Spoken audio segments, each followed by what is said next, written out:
Stop scrolling. మీ metallic paint crafts అన్ని డల్గా ఉన్నాయా? అయితే ఈ రీల్ మీకోసం. అది పెయింట్స్ ప్రాబ్లం కాదండి, అది మనం చేసే మిస్టేక్.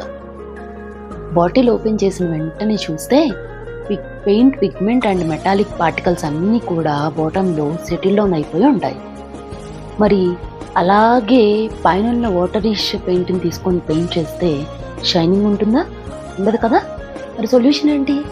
బాటిల్ ఓపెన్ చేయకుండా షేకింగ్ చేయాలి, లేకపోతే బాటిల్ ఓపెన్ చేసిన తర్వాత స్టిర్రింగ్ చేయాలి. బాటమ్ అంతా క్లీన్ అయ్యేంత వరకు చేయాలి. ఇప్పుడు మీ క్రాఫ్ట్కి పెయింట్ వేసి చూడండి ఎంత షైనింగ్ వస్తుందో. ఆ డిఫరెన్స్ మీరే అబ్జర్వ్ చేయొచ్చు. ప్రాపర్ మిక్సింగ్ చేసిన తర్వాత కూడా ఒక్కొక్కసారి డల్గా అనిపిస్తుంది పెయింటింగ్. ఎందుకు అలాగా?